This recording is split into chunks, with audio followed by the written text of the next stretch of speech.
Hey, so here are 3 blues and bluegrass licks that I came up with that are in the key of G. I'm going to show them to you. We're going to break down what's in each one and why they sound the way they do, what the little techniques are in each lick. Nothing fancy, hammer-on, slides. If you're liking the content, please subscribe to the channel, hit the bell for notifications. Or if you want to show further support, please sign up to my Patreon. The link for that will be in the description below. And if you're interested, you can hit me up for one-on-one Zoom guitar lessons. My phone number will also be in the description below. Alright, this first lick goes, we'll play it nice and slow here. A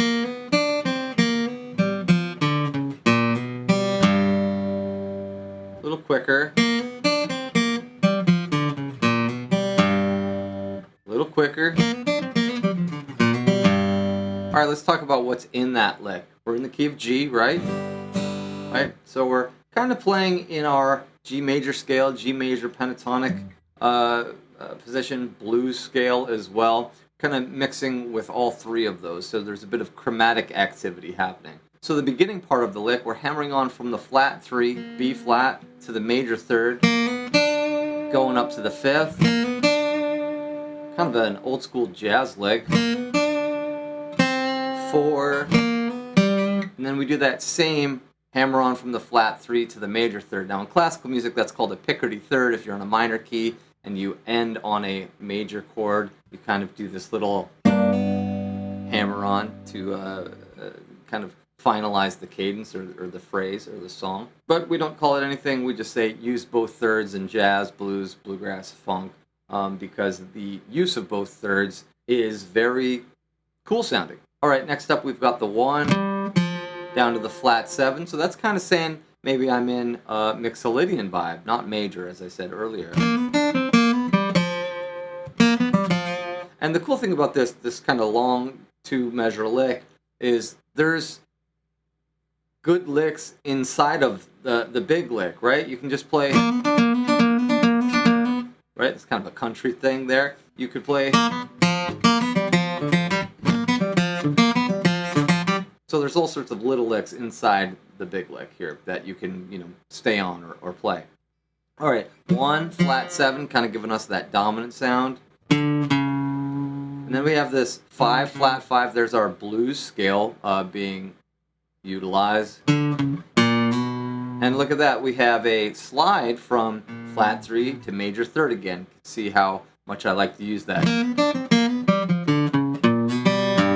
An open string. So a little bit of a string skip there to the open G there. And then your low G to finish it out there. So again, we've got... And I kind of flub that flat 5. The trickiest part here is doing all the work on the 5th string, that 5-4. So work on your alternate picking, down and up with all your scales and arpeggios. That's really going to help you be able to do a move like this because we got to move out of position. Yeah, keep flubbing that flat 5. It's easy to do. I guess it depends on what fingers you use. I was trying to stay somewhat positional by going 4-3-1-1 with the slide. Got to make sure my up pick there is a little bit louder. Now, where would I use that? I don't know. Just use it as a lick. It sounds good on its own. Like I said, there's lots of little licks inside of that lick. Could it be used as a turnaround?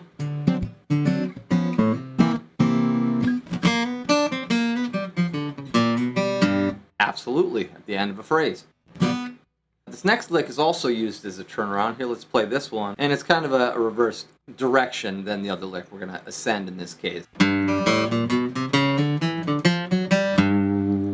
can hear the chromatic action there on the 5th string root. So here we're going to go root, octave, right? Another string skipping jump with the octave.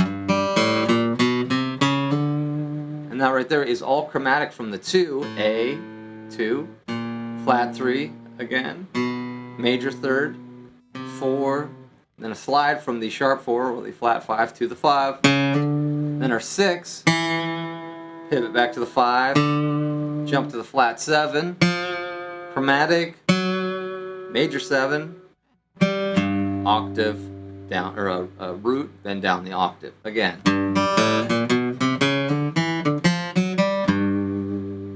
Now to get this at speed, again, alternate picking is key for this.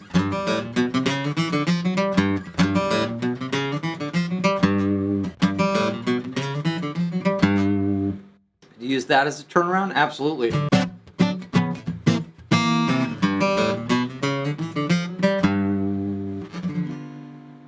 Now, are there little licks inside of that lick? Absolutely.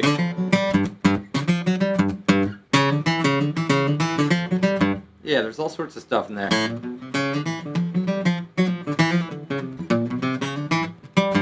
I really like the chromatic move on that 5th string. Try to play that with straight 8th notes is a bit of a challenge, and it's good for you to try to come up with creative lines by just moving things chromatically and then skipping the stuff that's more diatonic. Now this last lick,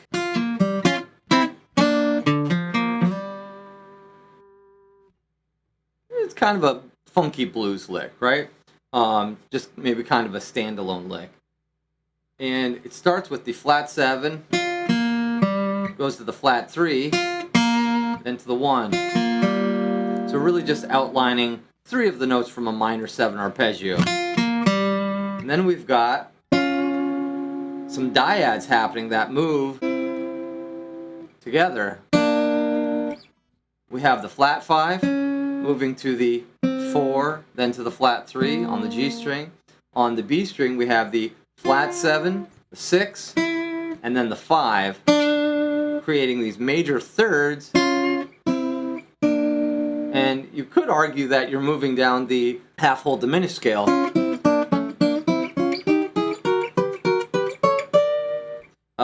With those intervals specifically. So again, you've got major thirds. And it's like this. It's just kind of a funky sound, I guess. And then at the end, to cap it off, we have a 5, flat 7, flat 3. Which you could argue is your minor 7 arpeggio again,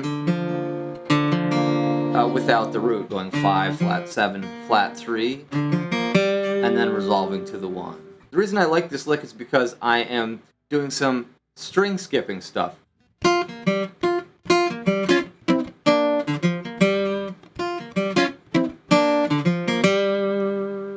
Right, where I'm not playing multiple notes on the same string in a row like the last licks. Could this be used as a turnaround?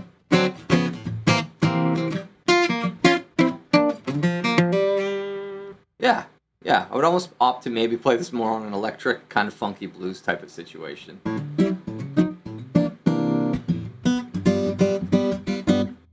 Yeah. Anyway, let's hear them all together. See if they work out together.